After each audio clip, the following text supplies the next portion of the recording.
Romina Power, figure emblématique de la musique et du cinéma, a captivé le public pendant des décennies grâce à son talent indéniable et à ses prestations inoubliables aux côtés de son ex-mari Albano.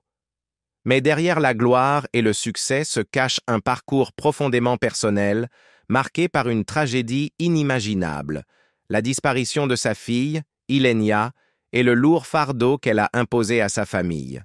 Aujourd'hui, alors que Romina approche de ses 80 ans, elle revient sur les leçons tirées de ces années de chagrin, sur la force qu'elle a trouvée grâce à la méditation et sur sa quête permanente de paix et de guérison. Suivez-nous pour découvrir la vie poignante et inspirante de Romina Power. Élevez le voile sur l'histoire méconnue d'une femme qui continue d'affronter les moments les plus difficiles de l'existence avec grâce et résilience. Une enfance marquée par des changements constants. Née à Los Angeles, en Californie, le 2 octobre 1951, Romina est l'aînée de l'acteur américain légendaire Tyrone Power et de sa deuxième épouse, la comédienne mexicaine Linda Christian. Ses premières années furent rythmées par les bouleversements et les transitions. La famille vivait d'abord dans le quartier huppé de Bel Air, au cœur de l'élite hollywoodienne. Cependant, en 1956, après le divorce de ses parents, la vie de Romina prit un tournant radical. Elle et sa sœur cadette, Taryn, s'installèrent au Mexique chez leur grand-mère maternelle, marquant le début de leur vie d'expatriés. Malgré cette instabilité, l'exposition de Romina à des cultures, des langues et des modes de vie variés durant ces années formatrices influencera plus tard son expression artistique. Dans sa jeunesse, Romina vécut également avec sa mère et son nouveau mari, Edmond Purdom, au Mexique puis en Europe. Elle fut finalement envoyée dans des pensionnats en Angleterre, en Suisse et en Italie. Parmi ces établissements figurait le Cobham Hall School dans le Kent, où Romina découvrit la scène musicale naissante des années 60. La révolution culturelle de cette époque, portée par l'influence des Beatles et de Bob Dylan, eut un impact profond sur elle. Adolescente, Romina commença à canaliser l'énergie et l'esprit du temps dans sa propre musique, composant ses premières chansons. Un début italien. À 14 ans, Romina s'installe à Rome, en Italie, où elle fera ses premiers pas vers une carrière de star internationale. C'est en Italie qu'elle est découverte et introduite au monde du cinéma. À la fin des années 1960, la beauté, le charme et le talent indéniable de Romina lui ont ouvert les portes de l'industrie cinématographique italienne. Son premier rôle au cinéma date de ses 14 ans, lorsqu'elle apparaît dans le film italien Ménage all'italiana. Cette comédie sur l'amour et les relations la met en scène aux côtés d'acteurs renommés comme Ugo Tognazzi et Anna Moffo. Bien que ses premiers rôles exploitent souvent sa jeunesse et sa beauté, la carrière d'actrice de Romina prend rapidement de l'ampleur. Elle devient un visage familier du cinéma italien à la fin des années 1960 et au début des années 1970, enchaînant les productions qui mettent en valeur sa polyvalence. Pourtant, malgré ce succès précoce, sa carrière n'est pas exempte de controverses. Son rôle dans le film de 1966, How I Learned to Love Women, suscite l'indignation, notamment de la part de l'Église catholique, choquée par l'immoralité perçue du film. Romina elle-même exprimera plus tard des regrets quant aux rôles dans lesquels sa mère l'avait poussée, celle-ci ayant une influence considérable sur ses choix de carrière. Son interprétation dans Marquis de Sade, Justine, où elle tient des personnages provocants, conduit à l'interdiction du film en Italie. Cette expérience, associée à son mécontentement grandissant quant à l'orientation de sa carrière, pousse Romina à reconsidérer son avenir dans le cinéma. Comme elle l'admettra plus tard, elle était souvent cantonnée à des rôles qui ne reflétaient pas sa véritable personnalité. La formation d'un duo musical. En 1969, la vie de Romina Power bascule lorsqu'elle rencontre Albano Carrisi sur le tournage du film musical italien Nel Sole. À l'époque, Romina est une jeune actrice en devenir, tandis qu'Albano est déjà un chanteur confirmé. Leur première collaboration sur ce film musical les réunit et jette les bases d'une connexion profonde qui dépasse l'écran. Dès leur première rencontre, la chimie entre eux est immédiate et palpable, préparant le terrain pour un partenariat qui dominera non seulement le monde de la musique, mais influencera aussi leur vie personnelle de façon inattendue. Après Nel Soul, leur complicité se mue rapidement en collaboration musicale. En 1970, ils enregistrent leur premier tube, Acqua di Mare, qui remporte le prestigieux Festival Bar en Italie. Ce succès scelle leur union professionnelle et marque le début d'un long et fructueux partenariat. Leur alchimie sur scène est indéniable et leur capacité à toucher le public inégalée. Comme le confiera Albano plus tard, toutes les émotions sont toujours là sur scène. Je vis ce que je chante, sinon, l'étincelle n'atteint pas le public. Leur relation professionnelle évolue vers une histoire plus personnelle lorsqu'ils se marient en 1970. Leur vie privée et musicale s'entrelacent parfaitement et, en 1975, ils deviennent officiellement Albano et Romina Power. Le duo s'impose rapidement sur la scène italienne, puis internationale. Leurs harmonies sont magiques et leur complicité palpable dans chaque note. Ils enchaînent les succès non seulement en Italie, mais aussi en Europe, en Amérique latine et même en URSS.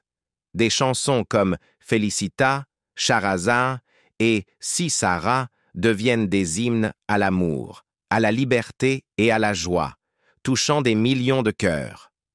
Au fil des ans, Romina et Albano forment non seulement un duo adoré, mais aussi une famille qui s'agrandit.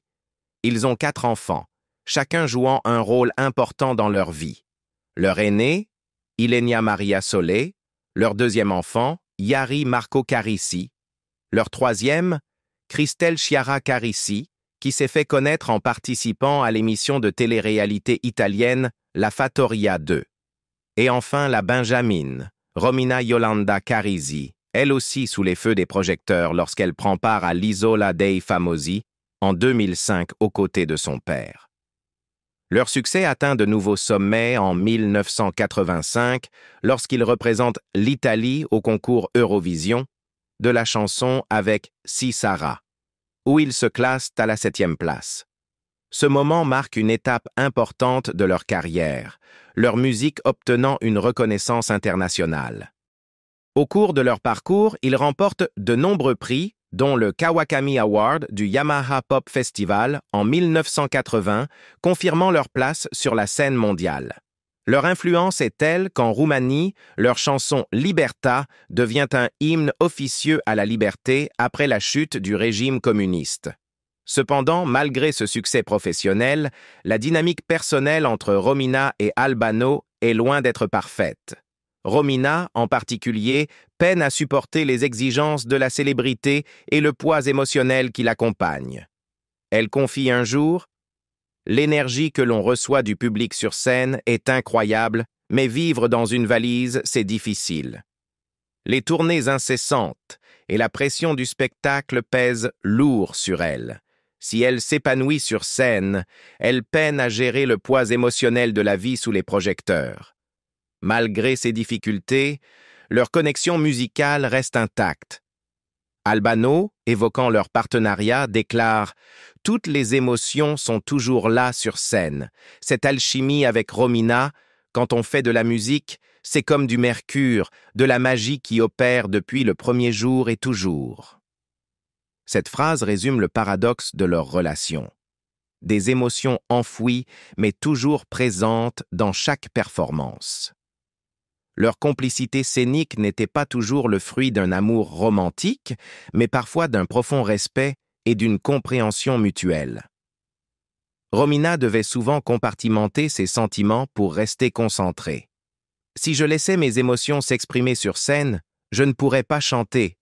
Je n'arriverais pas à sortir une seule note. » Cette confession révèle la complexité de leur relation. Bien que leur lien soit profond, il n'était pas toujours facile à vivre. Leurs moments sur scène étaient parfois ponctués d'humour, et Romina se souvient avec tendresse de l'humour pince sans rire d'Albano qui la faisait rire, même lors de performances sérieuses. Un souvenir marquant reste celui où Albano lui glisse à l'oreille, en plein duo, que son pantalon glisse, provoquant l'hilarité de Romina sur scène. Malgré ces instants de légèreté, le poids de leur histoire commune restait omniprésent. Le lien émotionnel sur scène était indéniable, et il était clair que leur vie personnelle, malgré toutes les difficultés, était profondément liée à leur musique. Cependant, avec les années, des fissures sont apparues dans leur mariage. La pression constante, le poids émotionnel de la célébrité et les épreuves personnelles ont finalement conduit à leur séparation en 1999. La disparition de leur fille a détruit leur mariage. En 1993, Romina Power et Albano Carrisi connaissaient l'apogée de leur carrière. En tant que l'un des duos musicaux les plus aimés d'Italie, leur nom était devenu synonyme d'amour et d'harmonie. Pourtant, 1 an plus tard, leur univers a été bouleversé par la disparition de leur fille chérie, Ilenia Carrisi. Ce qui s'ensuivit ne fut pas seulement un mystère tragique qui hanterait leur famille à jamais, mais aussi le début de la fin de leur mariage. Ilenia Carrisi était une jeune femme aux rêves aussi lumineux que l'avenir qui l'attendait. Fille des célèbres chanteurs italiens Albano et Romina Power, elle avait le monde à ses pieds. Diplômée avec mention de sa licence de lettres à Londres, Ilenia était une étudiante brillante et ambitieuse, résolue à devenir écrivaine. Après ses études, elle décida de partir à la découverte du monde, armée d'un simple sac à dos et d'un carnet. Son désir d'explorer, d'apprendre et de vivre pleinement guidait chacun de ses pas. Elle projetait de traverser l'Amérique du Sud pour s'imprégner de la beauté de la planète. Mais au début de 1994, alors qu'elle s'apprêtait à entamer ce voyage, son monde s'effondra. À 23 ans, Ilenia disparut sans laisser de traces à la Nouvelle-Orléans, en Louisiane. Les circonstances énigmatiques de sa disparition allaient torturer ses proches pendant de longues années. Sa disparition débuta par une décision apparemment anodine. Elle avait décidé de quitter la Nouvelle-Orléans pour le Mexique. En décembre 1993, son frère Yari lui rendit visite et constata qu'elle comptait poursuivre seule son périple. Ce qu'il ignorait, c'est que Ilenia avait déjà quitté la ville la veille, sans en avertir personne. La jeune femme, jadis si sûre d'elle, semblait s'être évaporée, et nul ne savait où elle était allée. Malgré les recherches menées par la famille et la police, aucun indice ne permit de la retrouver. Les rumeurs se multiplièrent et un témoignage glaçant affirma qu'une femme correspondant à sa description avait sauté dans le Mississippi en criant « J'appartiens à l'eau », avant de disparaître dans les flots. La garde côtière lança une opération de sauvetage, mais sans résultat. Les jours devinrent semaines, puis mois, et l'espoir commença à s'amenuiser, tandis que sa famille continuait d'espérer et de chercher des réponses. Le choc émotionnel de cette disparition fut immense pour ses parents. Romina Power, dont l'amour maternel était inébranlable, refusa d'admettre que sa fille ait pu être perdue à jamais. Elle s'accrocha à l'idée qu'un jour, Ilenia reviendrait. Utilisant sa notoriété, elle lança des appels à témoins et multiplia les interventions publiques pour maintenir l'affaire sous les projecteurs. Elle n'abandonna jamais la conviction que Ilenia était vivante et qu'elle finirait par rentrer. Albano Carrisi, son ex-mari, vécut son deuil autrement. Peu à peu, il se convainquit que Ilenia était décédée. En 2013, après de longues années d'incertitude, un tribunal italien la déclara légalement morte, une décision que Romina ne put jamais accepter. Albano ressentit le besoin de faire son deuil et d'avancer, mais pour Romina, ce geste était insupportable. Elle confia dans une interview « Si on m'avait demandé il y a quelques années si je remonterais un jour sur scène avec Albano, j'étais tellement en colère contre lui que j'aurais répondu Jamais. Un divorce déchirant. La disparition de leur fille et le gouffre émotionnel qui s'ensuivit préparèrent le terrain pour l'effondrement du mariage de Romina et d'Albano. Pendant des années, ils avaient formé un duo musical et un couple puissant, captivant le public par leur harmonie parfaite et leur connexion sincère.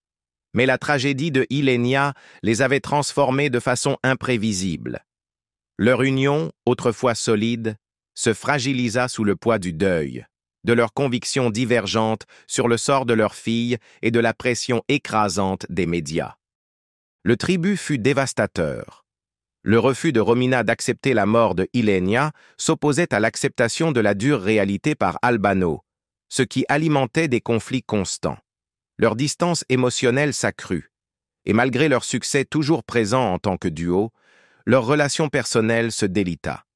Finalement, en 1999, après près de 30 ans de mariage, Romina et Albano se séparèrent, marquant la fin d'une ère pour leur famille et leur musique. En 2012, leur divorce fut officiellement prononcé. Une nouvelle vie aux États-Unis. Après la fin de son mariage avec Albano, la vie de Romina Power prit un nouveau tournant, l'éloignant des projecteurs italiens. En 2005, elle fut jurée dans la populaire émission italienne Ballando con le Stelle, signe d'une orientation vers des projets plus personnels. À la même période, elle exposa ses toiles lors de plusieurs vernissages à Milan entre 2006 et 2007, tout en se lançant dans la réalisation avec son film Upaya. En 2007, Romina prit une décision qui allait changer sa vie. Elle retourna aux États-Unis et s'installa à Sedona, en Arizona. Ce choix était en partie motivé par son désir d'échapper à la curiosité insatiable des médias italiens, surtout autour de la disparition toujours douloureuse de sa fille. Dans une interview, elle confia se sentir réduite à la chanteuse de Il ballo del Quaqua, une chanson pour enfants, et peinait à être reconnue pour ses œuvres plus sérieuses, peinture et écriture. « Je voulais juste la paix », expliqua-t-elle. Pourtant, ce nouveau chapitre fut semé d'épreuves. En 2008, sa mère, l'actrice Linda Christian, fut diagnostiquée d'un cancer du côlon. Romina s'installa à Palm Springs pour s'occuper d'elle, restant à ses côtés jusqu'à son décès le 22 juillet 2011. Cette période de perte personnelle et de tension émotionnelle la poussa à se tourner vers l'introspection et la méditation. Elle raconta comment la méditation avait transformé sa vie.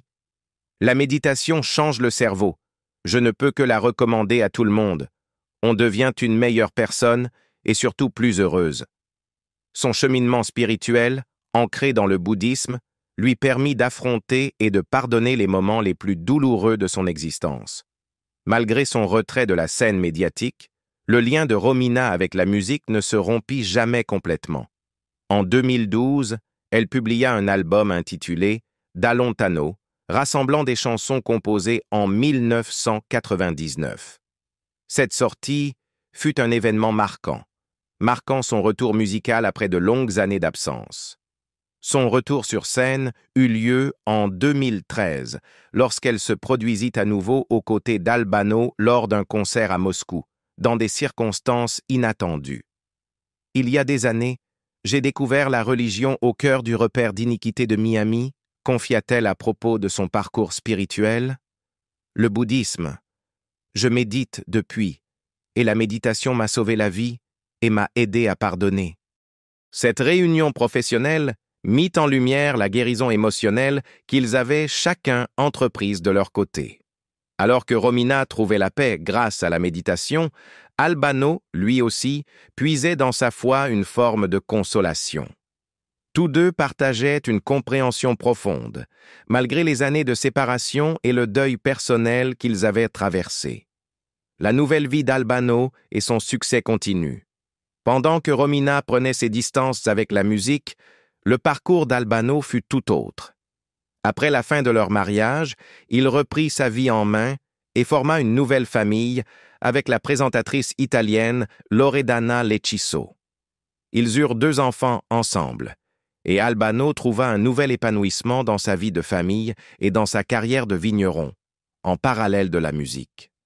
Malgré les bouleversements personnels, il resta actif sur la scène musicale, enchaînant sorties de nouveaux titres et concerts à travers le monde. Bien qu'Albano et Romina aient chacun tourné la page, ils continuèrent tous deux à œuvrer dans leur domaine créatif. Albano se consacra à la composition, un exutoire qui l'aida à apaiser la douleur profonde causée par la perte de sa fille Ilenia. « Ça aide un peu », confia-t-il, évoquant sa dévotion à la prière. « Même si la douleur reste la même chaque jour. » Quant à Romina Power, aujourd'hui presque octogénaire, elle a traversé d'immenses épreuves et poursuit pourtant une vie riche en créativité et en résilience. Leur émouvante retrouvaille avec Albano en 2013 nous ont rappelé la complicité intacte qu'ils partageaient sur scène, malgré leurs souffrances personnelles. Grâce à la peinture, à l'écriture et à la méditation, Romina a su trouver des voies de guérison et de renouveau. Selon vous, comment a-t-elle réussi à rester si forte malgré tout? Partagez vos impressions dans les commentaires et n'oubliez pas de liker, partager et vous abonner pour découvrir d'autres histoires.